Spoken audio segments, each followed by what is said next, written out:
नमस्ते प्यारे बच्चों। आपके परिवेश अध्ययन में पाठ 10 पूरे हो चुके हैं और आज हम कौन सा पाठ पढ़ेंगे? पाठ नंबर 11।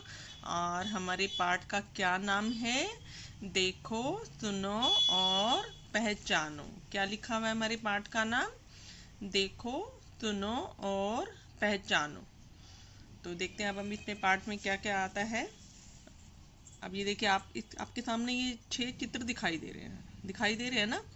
पहले चित्र को ध्यान से देखिए। इसमें आपको कि क्या नज़र आ रहा है? चींटी किसके ऊपर है? ये देखिए, चींटियाँ इकट्ठी हो गई हैं। कौन सी चीज़ के ऊपर इकट्ठी हो गई हैं? ये आटे के ऊपर इकट्ठी हो गई हैं। चींटियाँ जो हैं आटे के ऊपर इकट्ठी हैं। और इसमें देखिए, इसमें कहाँ दिखाई दे रही है आपको? टॉफ़ी के ऊपर। आप टॉफ़ी खाते हैं और टॉफ़ी को जब फेंक देते हैं चूस के, कई बार आपकी रह जाती है तो आप क्या करते हैं, इसको फेंक देते हैं और देखो चींटियाँ इतनी सारी इकट्ठी हो गई है ना। और इस चित्र में देखिए, ये क्या दिखाई दे रहा है? हॉल बना रखा है, उन्होंने अपना घर बना रखा है। बिल, ये चींटियों का बिल है, घर है उनका। और ये आपको क्या दिखाई दे रहे हैं? चावल दिखाई दे रहे हैं। चावल में आपको चींटियाँ नज़र आ रही होंगी। उसके बाद यहाँ देखिए, ये चीनी नज़र आ रही है। और चीनी के ऊपर भी आप अपने घर में देखते होंगे, चीनी के डब्बे के आसपास चींटियाँ कई बार हो जाती हैं। और ये देखिए, ये क्या है? ये जो चींटी जब चलती है तो एक जो लार निकालती है, उसका जो लिक्विड होता है, तरल पदार्थ होता है, क्योंकि एक चींटी को देखकर ही दूसरी चींटी उसका पीछे करते करते चलती है। तो अब हम देखते हैं इसमें क्या समझाया गया है। कल्पना का जन्मदिन है और उसने अपने पापा से पैसे लेकर टॉफ़ी खरीदी है और अपने सहपाठी यानी अपने फ्रेंड्स में बांटी है। और सारे बच्चे उसको जन्मदिन की बधाई दे रहे हैं, मुबारकबाद दे रहे हैं और सब टॉफ़ी खा रहे हैं। लेकिन जो एक दोस्त है उसका, रवि, उसका जिसका नाम है, और उसके हाथ से क्या होता है, एक टॉफ़ी जो है छूटकर वो नीचे गिर जाती है। तो फिर रवि क्या देखता है कि जो टॉफ़ी उससे नीचे गिरी थी, उसके पास ही थोड़ी देर में ही बहुत सारी चींटियाँ आ जाती हैं। उसने क्या किया, टॉफ़ी को उठाकर कूड़ेदान यानी डस्टबिन में डाल दिया। लेकिन ये क्या, चींटियाँ तो वहाँ भी पहुँच गई। देखो, चींटियाँ दिख रही है ना ये टॉफ़ी के इधर। तो ये आपने अपने आसपास अपने घर में ज़रूर देखा होगा। चाहे टॉफ़ी हो, कोई आटे में भी हो जाती है, चीनी में भी हो जाती है, चावल में भी हो जाती है। तो ये कैसे हो जाती हैं इकट्ठी? तो देखिए, आपसे पूछा गया है कि आपने चींटियों को कहाँ कहाँ देखा है। तो आप अपने घर में तो देखा ही है, बाहर भी देखा है, आंगन में भी देखा है, खेत में भी देखा होगा, और चीनी के डब्बे के आसपास भी। तो किसी न किसी चीज़ में ये चींटियाँ आपको नज़र आती होंगी। तो ये आप कुछ भी यहाँ पर लिख सकते हैं जहाँ जहाँ आप चींटियों को देखते हैं। फिर है, चित्र को देखकर लिखो कि चींटियाँ चींटियाँ क्या क्या खाती हैं। तो अभी हमने देखा टॉफ़ी मीठा खाती है। तो देखिए, चावल में भी हो जाते हैं और आटे में भी हो जाते हैं। तो आप इन चीज़ों के नाम यहाँ पर लिख सकते हैं। और गुड़ भी है, अनाज जो भी है, कुछ भी लिख सकते हैं आप। ठीक। उसके बाद है, वे मरे हुए कीड़ों या अनाज के दानों को उठाकर कहाँ ले जाती होंगी, बताओ। तो देखो, वो ये जो चींटियाँ हैं, वो जो ये अनाज उठाती हैं, ये अपने इस बिल में ले जाती हैं। ये उसका बिल बना हुआ है, घर बना हुआ है। तो उसको, अनाज को ढोकर वो अपने बिल में ले जाती हैं।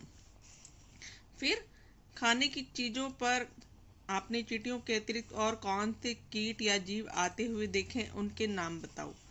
ये जो जैसे टॉफ़ी है, चींटी तो आपने देखी है, और क्या क्या देखा है इसके अलावा? कौन से कीट या जीव देखे हैं आपने, बताओ। देखो, आपने कीड़े मकोड़े भी देखे होंगे, आपने मक्खियों को भी देखा होगा टॉफ़ी के ऊपर आते हुए। और क्या देखा है? जो येलो कलर का क्या होता है, वो भीरड़ सा जिसे आप बोलते हैं, वो भी आपने आते हुए देखा होगा। तो आप इनके नाम, इन कीटों के नाम यहाँ पर लिख सकते हैं। तो यहाँ तक कि आपको समझ में आ गया ना इनके बारे में। तो अब हम आगे देखते हैं। तुम भी आओ मेरे पीछे। अब जो चींटियाँ होती हैं ना, अपने शरीर से एक पदार्थ छोड़ती हैं। क्या छोड़ती हैं?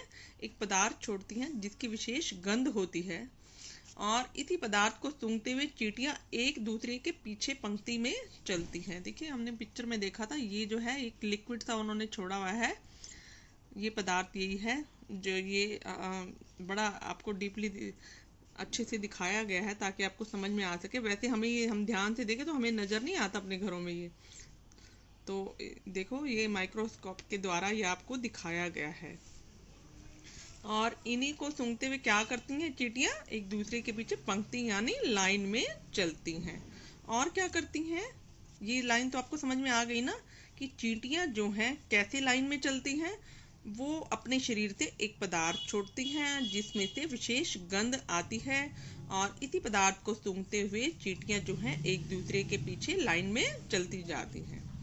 और चींटी की एक और ख़ास बात क्या है कि वो अपने वजन से लगभग 20 गुना वजन उठा सकती है। ओहो, कितना वजन उठा लेती है बताइए। छोटी सी चींटी है, आप देखते हो कितनी मासूम सी चींटी होती है, बिल्कुल कितने ग्राम की, बस ये सोच लीजिए आप 4 या 5 ग्राम की चींटी होती है, और 20 गुना वजन उठा लेती है। ये कितना? 20 गुना ज़्यादा वजन। तो आप देखो, मान लीजिए एक चींटी 4 या 5 ग्राम की है, तो 20 गुना वजन उठा लेगी, तो वो कितना हो गया? 5 ग्राम की है मान लीजिए, तो 20 गुना कितना हुआ? 100 ग्राम। कितना हो गया? 100 ग्राम वजन उठा लेती है वो एक छोटी सी चींटी। तो बड़ी ताकतवर है इसका मतलब ये चींटी, तो है ना। तो अब हम आगे देखते हैं। चलिए, आगे भी यही प्रश्न आ गया जो मैं आपसे पूछ रही थी कि एक चींटी का वजन 5 ग्राम है, तो वो लगभग कितना वजन उठा सकती है। अभी हमने कहा था कि एक चींटी 20 गुना वजन उठा लेती है, और उसका वजन अगर 5 ग्राम है तो 20 गुना कितना हुआ? 100 ग्राम हो गया। अगर वो 4 ग्राम की है तो 20 गुना कितना हुआ? 80 ग्राम हो गया। तो आप उससे 5 को 20 से गुना कर देंगे तो वो उतने ग्राम वजन उठाएगी। अब आपसे प्रश्न पूछा गया है कि आपका वजन कितना है, तो आप बताइए आपका लगभग कितना होगा? 30-35 के लगभग, 30 से 35 के लगभग आपका वजन होगा। तो यदि आप चींटी होते तो आप कितना वजन उठा लेते? तो मान लीजिए आपका वजन 35 किलो है, तो आप 35 या 30 लगा लीजिए। आप मान लीजिए आपका वजन 30 किलो है, तो 20 गुना आप उठाएंगे चींटी होते। तो देखिए, चींटी का वजन, चींटी जितना गुना उठाती है उसको आपने अपने वजन से गुना करना है। तो मान लीजिए आपका 30 मैंने बोला है, तो 20 से गुना करेंगे तो कितना हो गया? 600 किलोग्राम हो गया आपका वजन। कितना हुआ? 600 किलोग्राम। जितना भी आपका वजन है उससे उसको आप 20 से गुना कर लीजिए, तो ये आपका 600 किलोग्राम जैसे इसका निकला है 30 का, तो वैसे ही आप अपने वजन का निकाल सकते हैं। तो बच्चों, इसी वीडियो में हम इसी पेज को समझेंगे। अगली वीडियो में हम आगे के पार्ट को समझेंगे। धन्यवाद।